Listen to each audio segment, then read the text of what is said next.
pasabog na laban ni pambansang kamao Manny Pacquiao.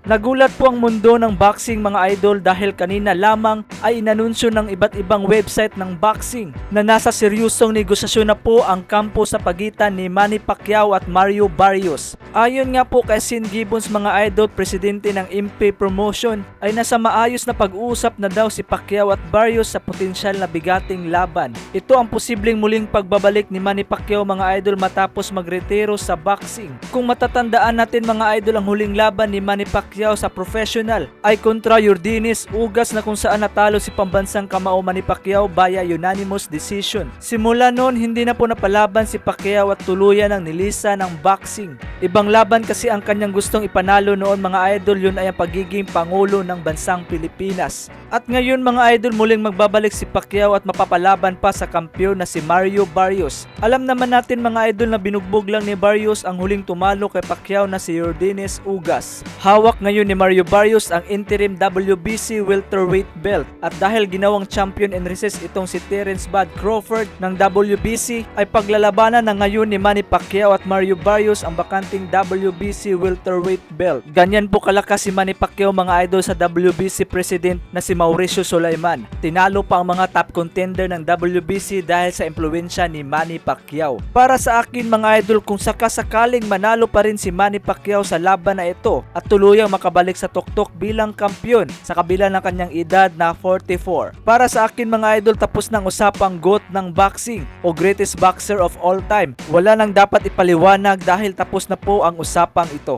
Kaya naman ano ang masasabi nyo dito mga idol?